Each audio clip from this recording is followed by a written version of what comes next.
Hey everybody, welcome to 2021 and the continuation of the ramp truck project. It's been a bit since we've done an update on the truck. Nothing too staggering has happened, but we have made enough progress that today I want to try and load the 240 onto the ramp truck, take it out on the road and see what it's like with all the upgrades. We haven't had a car on the truck since the original trip up here, which was coming up on a year ago. It's been quite a year since then, and we have actually made a lot of progress. There's still a lot left to do as far as getting the truck to be more comfortably streetable, but I have pretty good confidence today that we're going to get this thing on there and it's going to drive a lot better than it used to. Now, as with any project, when you do something this significant, there's always going to be some teething issues, not just in doing a conversion like we've been doing here, but also the fact that we're not doing this is not a brand new setup. Like, this is an engine, keep in mind, with 400,000 miles on it. So it's not like we're dealing with fresh, brand new stuff here. We did drive the truck a very significant distance, the one with the engine in it. We drove it from Texas up here to North Carolina, and we didn't have any issues with it. But that doesn't mean it didn't have issues. It was a farm truck, it was a work truck. It probably ran hard its whole life and possibly not maintained perfectly either, but mechanically it seemed really sound to us. As I've been getting going here, oh, my light's not on. The things that I've noticed, we ended up having an issue where whenever the temperature would drop below about 50 degrees outside, the truck didn't want to start. Like, it just had a complete no fire. Trying to think that it was going to be fuel pressure related because we did all that work with the fuel tanks, but it was giving me the vibes of something like it wasn't building fuel pressure. That didn't end up being the case. It does have a test port on it. I don't have a proper fuel pressure gauge for that, but I was able to definitely see that it had fuel pressure, so it wasn't that. ZK, who is the internet wizard of finding old forum posts, which is where you're going to find information about stuff like this, randomly said, hey, put a heater on the engine and see if it starts. And sure enough, after a few minutes of having a heater blasting on the distributor area of the engine, truck fired right up. So a few minutes of heat just kind of generally blowing right here onto the distributor, the truck fired right up. It was a shock to both of us.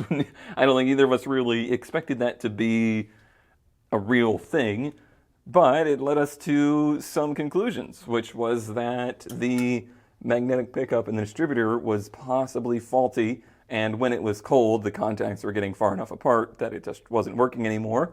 It did end up being the case that we needed to replace the distributor, or actually it was more logical to replace the distributor than it was to try and change that pickup. Let me find that distributor real quick. Of course. So I'm actually going to end up keeping this around now, knowing what I know. It's underneath the cap here. Easy to do one-handed. I'm sure it's fine. Underneath there is where the magnetic pickup is, and basically all that is a engine position sensor. Tells the ECU where it is, when to fire, and all that good stuff. Well, it also turns out that is underneath the rotor here, and in order to access that, you have to pull the whole distributor apart, which requires some special tools. If you have them, you can do it. It's really not a big deal. The pickup in there is pretty cheap to replace. However, you can also get a brand new distributor for this thing for $35. So I think it's pretty logical that we went ahead and did that. So replacing the distributor was relatively easy, and now I know that I have a new distributor, new cap and rotor. The entire ignition system on this engine is now refreshed, which is nice. I think you can probably tell where I'm going. It still doesn't want to start when it's cold. It's still having similar issues. I have ordered parts to try to fix that issue. The only other remaining sensor up here that could be affected by the temperature is the air temperature sensor. So at the front of the engine, we've got a coolant temperature sensor. I already replaced that because we broke it, which is suspect to begin with because we did break it and I did replace it. So if it's still an issue, we might have to revisit that and make sure we got the right part. But we have the air temperature sensor further back, and it is like directly under. Here, I'll get you in there.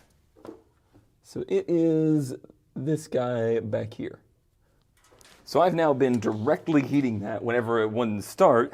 I ordered a new one of those. Everything's messed up right now as far as getting stuff shipped. So when that gets here, it gets here. I'll give it a try.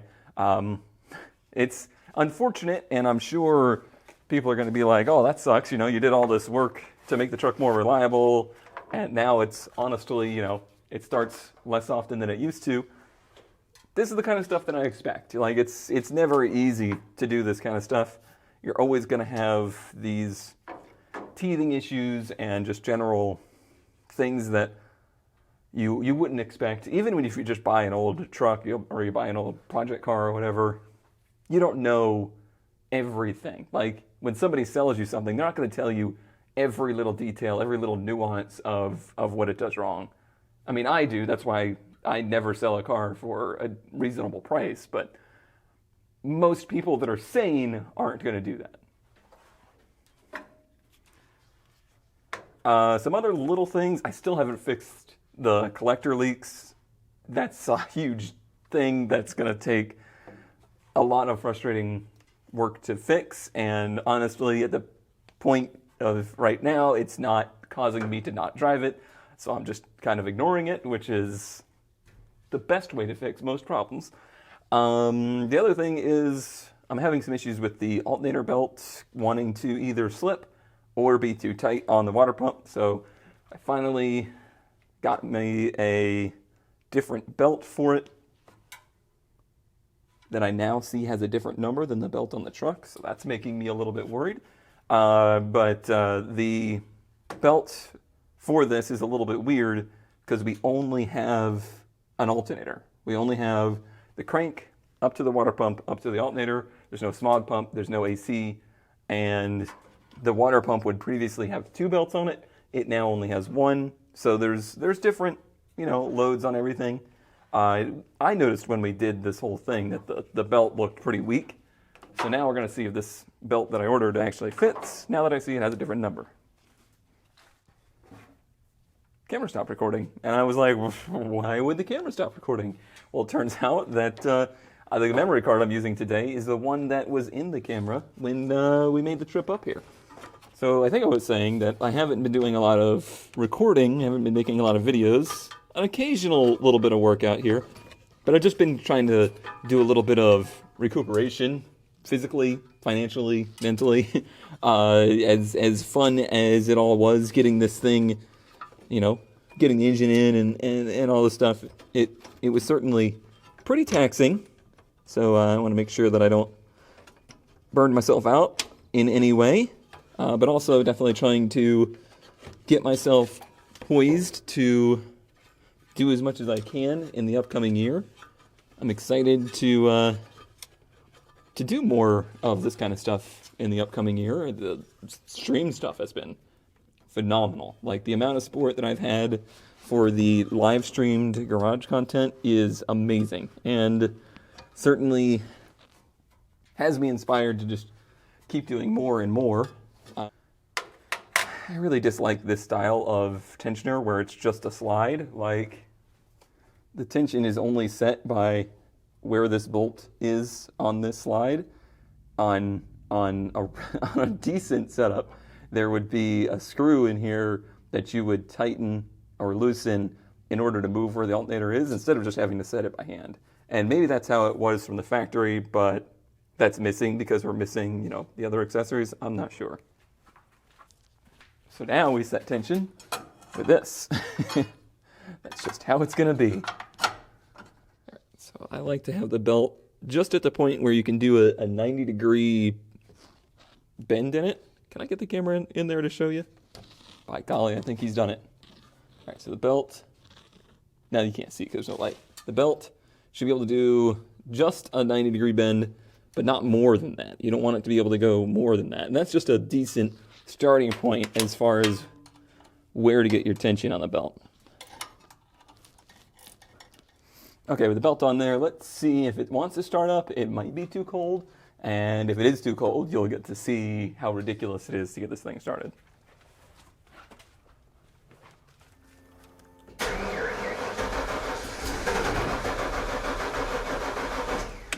All right, so it did the thing. Kind of coughed and sputtered. Sometimes it does do that. Sometimes it acts like it can start. So heat pin directly on the temperature sender for the air intake, and we'll just leave that on there for a little bit. All right, judging by how warm it is out today, I don't think it will need much more than that. Let's see.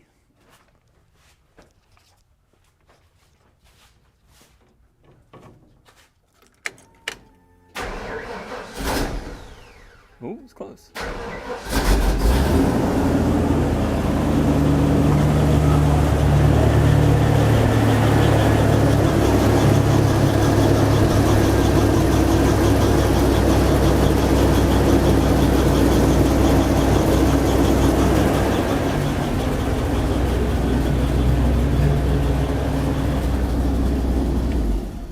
Sounds like I got the belt just a little bit too tight, just a touch.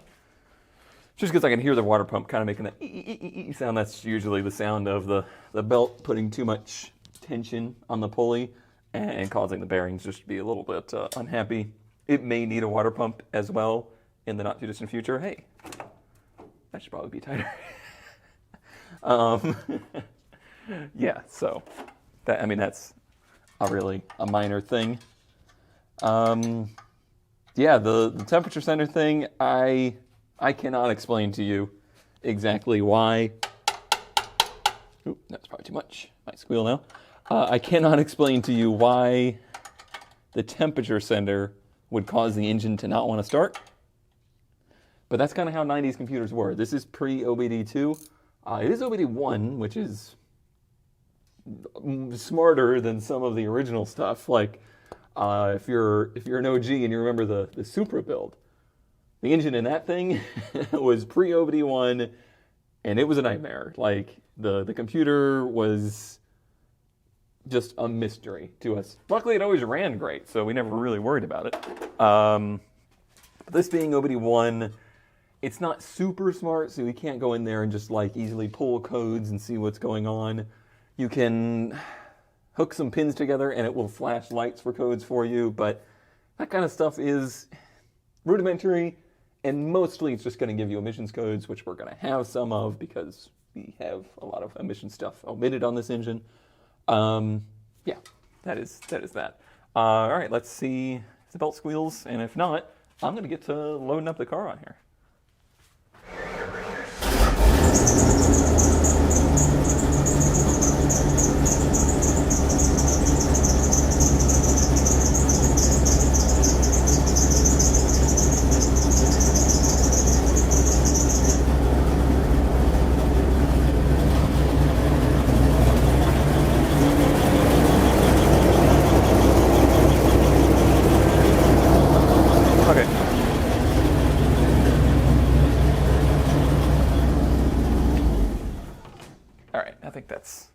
Good enough.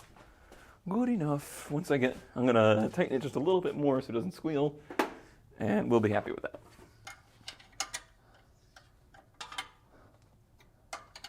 It's been a long time since I've loaded the car. Well, it's been over a year. I have to kind of remember the procedure for it. I'm going to try and use the winch. I do want to replace the winch with something a little bit more stout. I definitely undershot on my winch size first go around,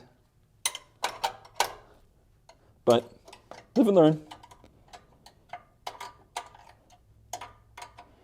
I also need to do some work with the ramps. I'm not super happy with the ramp situation. I want to do some modification on them so that they're more stable, because in the end, I want this thing to be a one-man show. Like, I want to be able to do everything safely by myself. I want to be able to load the car, unload the car, everything I need to do to get the car to the events by myself and not have to worry about it. That's a big deal to me.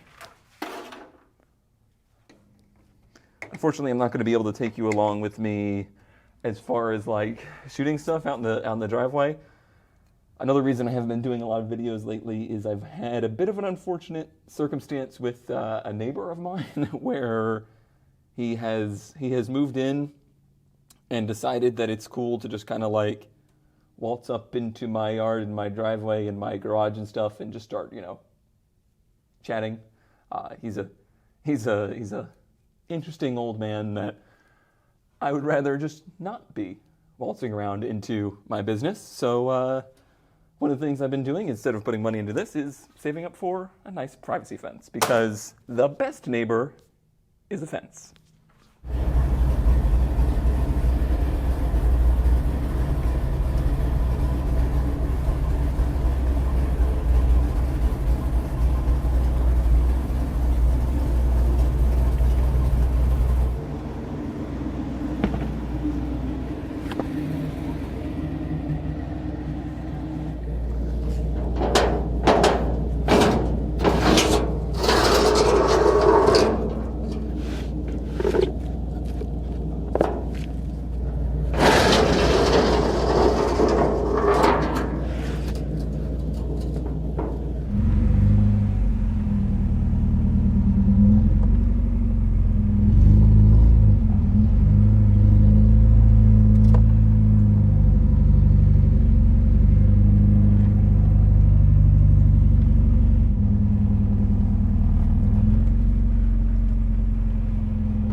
Well, as per usual, the best laid plans are best laid by somebody that's not me, because we're not going for a ride today. I did get the car loaded, and I'm going to take you out there and show you what it looks like on there and why we won't be driving today. So as you saw in the video, it's not great with the winch. The winch is just undersized, and of course I didn't have it wired up right because I am me, but mostly because I just knew that I wasn't very happy with the winch, even using the snatch block. Sure, it gets up here, but it takes a long time, and it feels very strained. I definitely need something that's taller too. This winch is too low, and because of that, it drags on the bed real bad. If I get a full-size winch like it needs, that shouldn't be a problem. Now the actual ramps part worked fine. Didn't have any issues getting it up. I didn't really see. I'll see in the footage how close it was or not, but I think it was pretty good. As far as attachment points go, I definitely want to do some work here. So on the front, I'm using the straps around the control arms in the front, which is typically how I do it. Don't mind the front bumper. Just don't mind it, okay? Please, do not mind it. Yeah, the straps around the lower control arms over to these. I want to move these outboard. I want to move those to where they are not under the car. That's going to give us more angle on the strap so that the strap is pulling forward more instead of just side to side. It's really not pulling back as far as I'd like. And it would get those ratchets out from under the car and make them much easier to tighten and have less likely issues there. So I think Just a matter of moving these forward. I'll have to keep in mind that it has to avoid that. If I even keep that, if I get a full-size winch, it's going to include that, so I may just get rid of that altogether. Cut that right off in there. Weight savings, and then we won't have that problem. And then at the back, again, I'm using it around control arms and, you know, the unibody of the car, not the unibody, the subframe of the car. It's a good sturdy place. You also have hooks that are way out here, but you can see that they're actually beyond the tail of the truck. So these are fine, really, but I think they would be even better if they were also a little bit further back. We have to contend with the ramps, though. They can't, I guess these ramps do tilt forward a bit, so there might be, yeah, this one's over the ramp already. So yeah, if I could just move that one out a little bit, again, it would give us a little bit more angle back, which I think would hold it better, and the ratchet wouldn't be all up under the car, and it's interfering with the exhaust system too.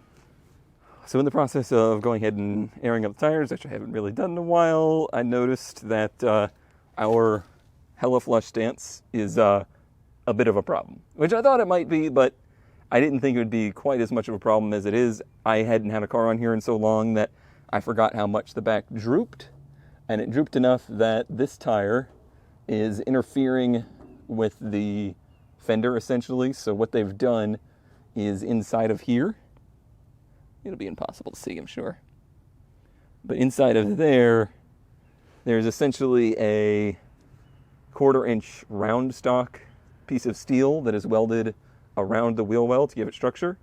That is what's mainly interfering, but overall it's just too close for comfort, and as this thing bounces around and goes up and down, it's gonna interfere.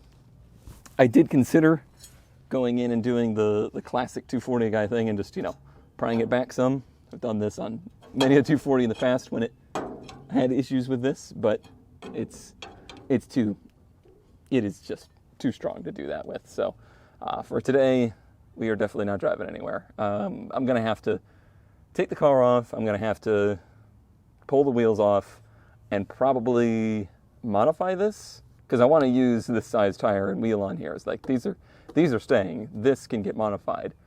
And I think what I'll just have to do is probably, well, I'm either going to just take a hammer to it and bring this out, and take a grinder to it and take down the inside of it some, because we don't need much. This is a solid rear axle vehicle. This wheel doesn't go in and out. It doesn't camber. It doesn't do anything but go up and down, essentially. So we don't have to worry about it going further out. But as that tire compresses and loads, of course, the sidewall will flex out some more. But yeah, I really just need to gain 1/2 inch or so, and hopefully we can do that with some gentle BFH persuasion. The other side's not so bad. Yeah, I think this truck, you know, this bed was made by hand many years ago, so I'm sure it's not square in any way. But yeah, this side, it's close, and I might still take some hammer action to it, but it is not nearly as bad. There's also a different tire on this side, which might have a different side profile on it, which will be a factor. But overall, yeah, this side, I would have driven it today if they were both like this. There is one other bit of adventure that I would like to try out, and that is, can the truck fit in the garage with the car on it? I've always wondered this. It's going to be something that's going to come up in the future, because, you know, I'm going to have more than 2 projects going on at once. I am sure of that, and it would really facilitate that if we could manage to get these 2 in here together. So let's give that a try.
Not gonna lie, I didn't measure that at all.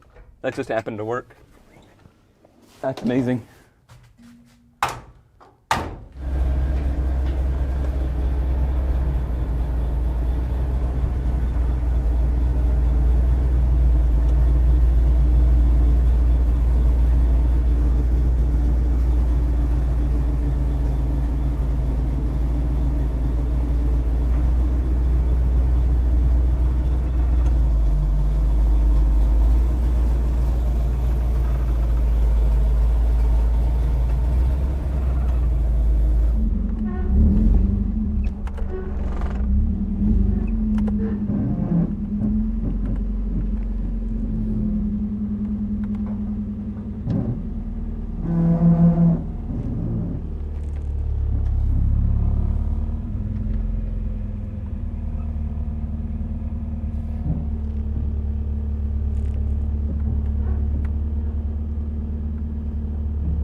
Well, it'd be easy to take a day like today as a loss, but I'm going to choose to take it as a victory of knowledge.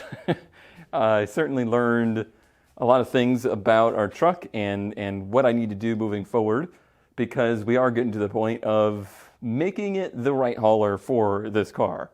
I mean, this truck was originally designed to haul a certain car, and it's no longer hauling that certain car. It's hauling this car. So I'm definitely keen to modify things as much as I need to in order to make it the easiest, safest, most reliable hauler of the car that I intend to use it for. And everything else that it has to do, will make it work.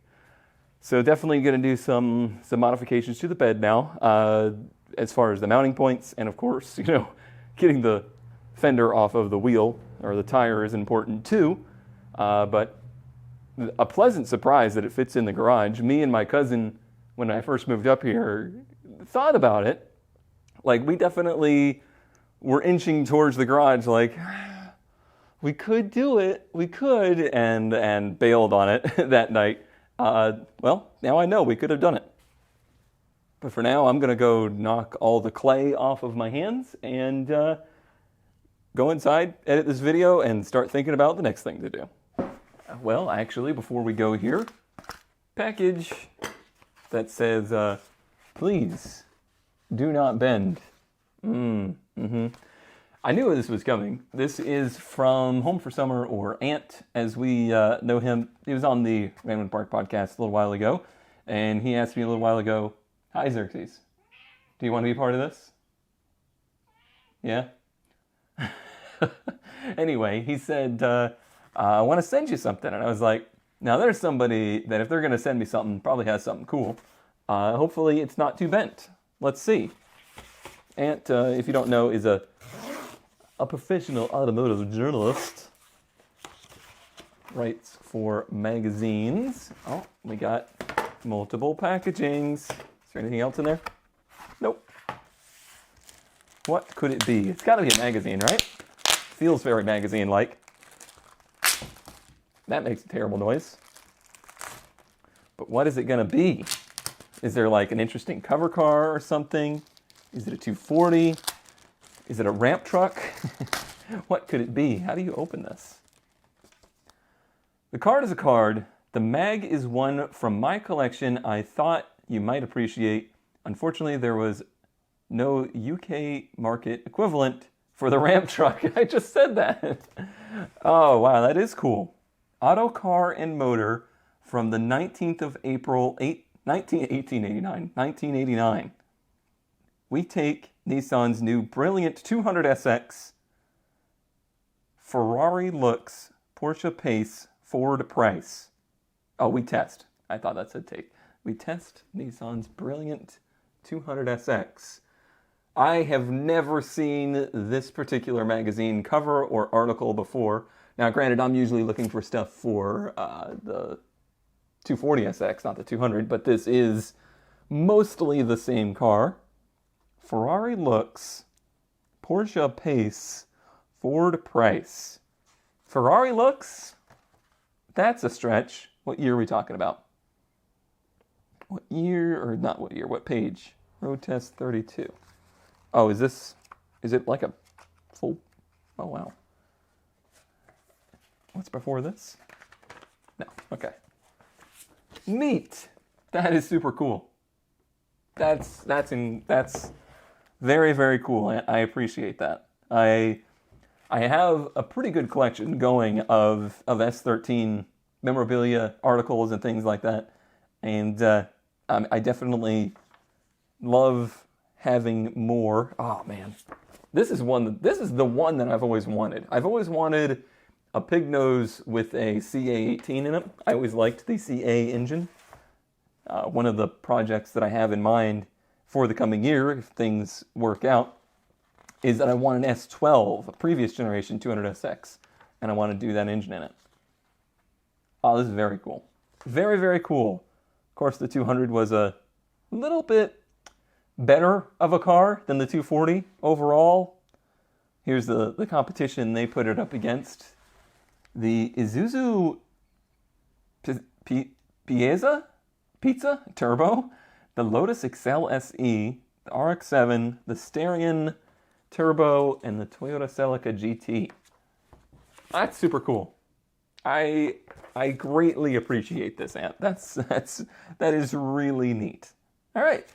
Well, an interesting end to a day that didn't have as much interest as I'd hoped. This camera's shaking around a little bit. Yeah, I'm sorry that we didn't actually get the ramp truck out on the road today, but I am happy that we at least learned a lot, and I look forward to doing some more videos this year.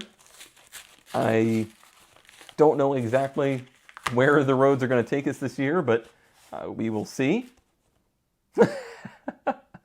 Even a customized Mary Conemas. A Mary Conemas card. That's very cool. So yeah, that I don't know exactly where we're going to go from here as far as this kind of content goes. Like I said, I've pretty much completely given up on the idea of this channel ever being a thing or big. So it's purely now just me doing things that I like for the sake of I enjoy making the videos, and that's just kind of all it is. Thanks to all the support on Twitch, I don't really have to stress too much about being successful with the YouTube stuff. It can just be whatever it is, and that's how it's going to do. So thank you all for your support. Happy New Year to you all. I hope that I can keep you all entertained, and I hope we do a lot of cool things this year. We're starting off pretty cool. This is very cool. Yeah, like I said minutes ago, I'll see you next time. Bye-bye. Xerxes, they're not going to let me go without you saying hello. He did it. There. He said hello, and then he said goodbye.